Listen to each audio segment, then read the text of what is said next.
The story of Ezekiel and the Valley of Dry Bones is one of the most incredible and powerful messages in the Bible. It's a story about how God brings life to things that seem dead, broken, or hopeless.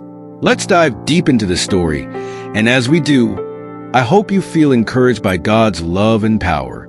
We're going to walk through this slowly, starting from Ezekiel's time and his situation, and eventually focus on the Valley of Dry Bones. Who was Ezekiel? Ezekiel was a prophet, someone who spoke God's words to the people. But Ezekiel wasn't just a regular prophet.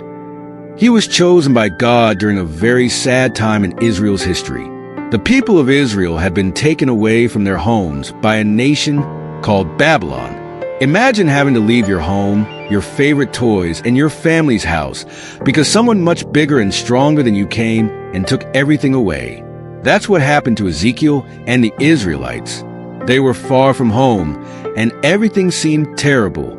Ezekiel lived with the Israelites in Babylon, and they were very sad because they had lost their land, their temple, and everything that made them feel close to God. They felt like God had forgotten about them, and they didn't know what to do. But God didn't forget. He called Ezekiel to give them messages. God's call to Ezekiel, Ezekiel 1-3. At the very beginning of the book of Ezekiel, God gave Ezekiel a very special vision. Ezekiel saw some amazing things that were a little strange, but they were meant to show Ezekiel just how powerful and glorious God is. In his vision, Ezekiel saw creatures with 4 faces. One face was a human, one was a lion, one was an ox, and one was an eagle. These creatures had wings and moved very quickly, and they were surrounded by bright lights and wheels that sparkled like jewels. Now, why would God show Ezekiel all these strange things? Well, God wanted to remind Ezekiel that he is still powerful. Even though the people were far from home and everything seemed dark, God was still with them. He wanted Ezekiel to know that even when things seem out of control, God is always in control. After the vision, God spoke to Ezekiel and told him to go and speak to the people of Israel. Ezekiel had a big job to do. He had to tell the people about God's warnings and promises. Israel's disobedience, Ezekiel 4-7. As Ezekiel began to speak to the people, he shared some hard truths. You see, the reason why Israel had been taken into captivity was because they had disobeyed God for a long time. They had started to worship other gods, idols made of stone and wood, and they had forgotten about the one true God who had rescued them so many times in the past.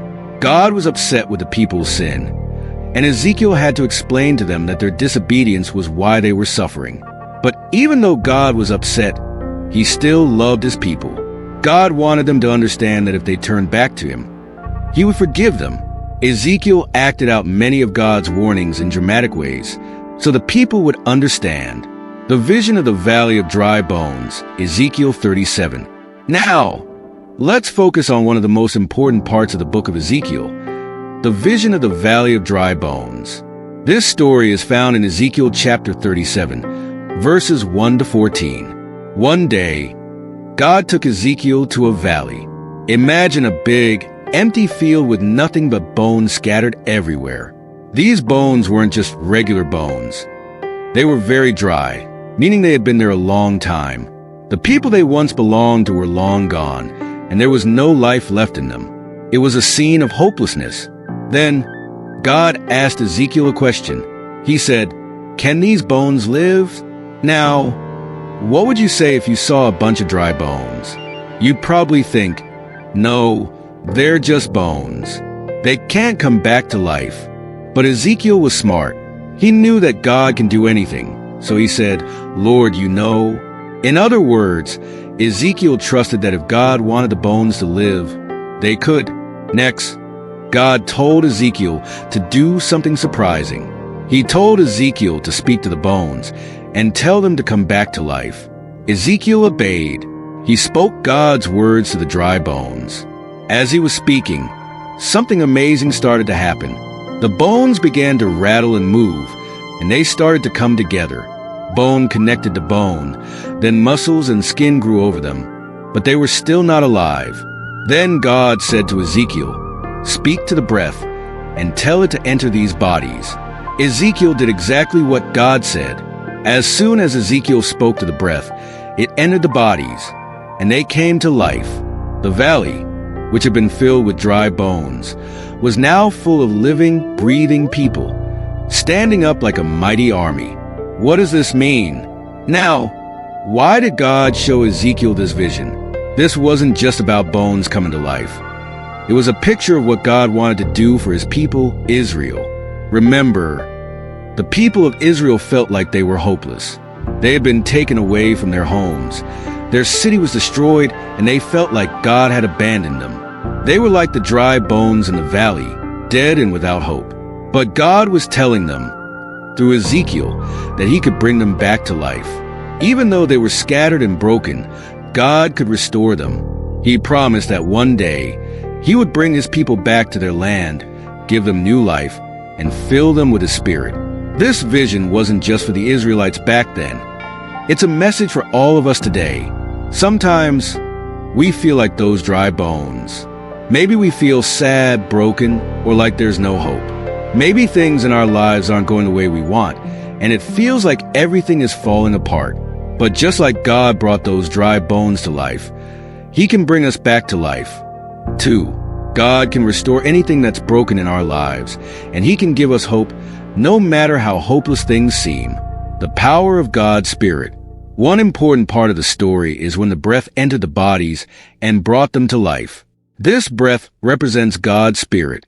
Just like the breath gave life to the dry bones, God's Spirit gives life to us. Without God's Spirit, we're like those dry bones, empty and lifeless. But when God fills us with his Spirit, we are alive and full of his power. In Ezekiel 37 verse 14, God says, "I will put my Spirit in you, and you will live." This is a promise not only to Israel, but to all of us. When we trust in God and follow him, he fills us with his Spirit, and that's what gives us real life, a promise of restoration. The story of the dry bones is ultimately a message of hope. It shows us that no matter how bad things seem, God can restore us. Maybe you feel like you've made too many mistakes, or maybe life has been really hard, and you don't know how to fix it. But just like God brought those dry bones to life, he can bring new life to you too. He can heal what's broken, and he can give you hope when things feel hopeless. God loves to take things that seem dead and bring them back to life. In the Bible, we see this over and over again. When Jesus came to earth, he brought people back from the dead, healed the sick, and gave hope to those who had none. And ultimately, Jesus himself rose from the dead, showing us that God's power over death is complete.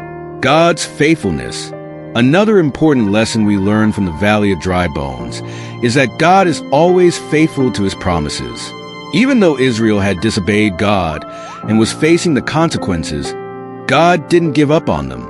He promised that he would restore them and bring them back to life. And that's exactly what he did.